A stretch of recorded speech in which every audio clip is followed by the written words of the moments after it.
سربند میبندم بر سر،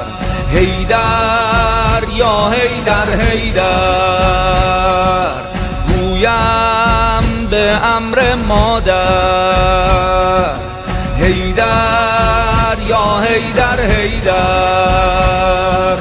با تو هستم تا آخر، حیدر یا حیدر حیدر، ذوالفقارت شور محشر، حیدر تکیت تکبیر کوثر، حیدر یار و همراه پیمبر، حیدر وصف تو الله اکبر، حیدر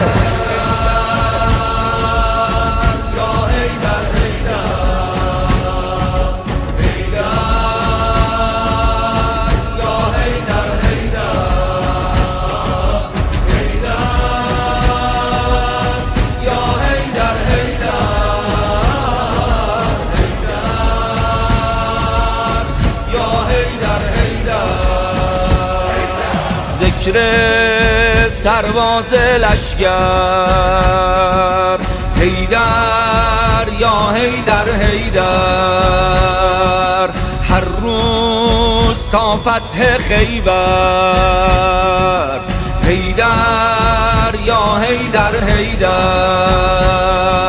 آری میلرزد کافر، حیدر یا حیدر حیدر،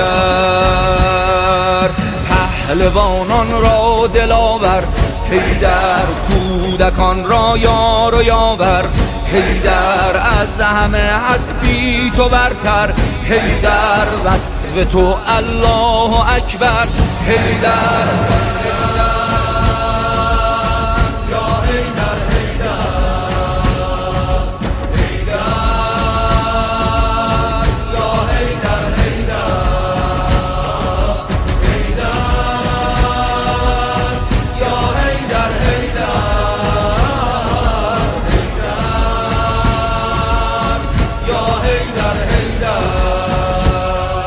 فضاء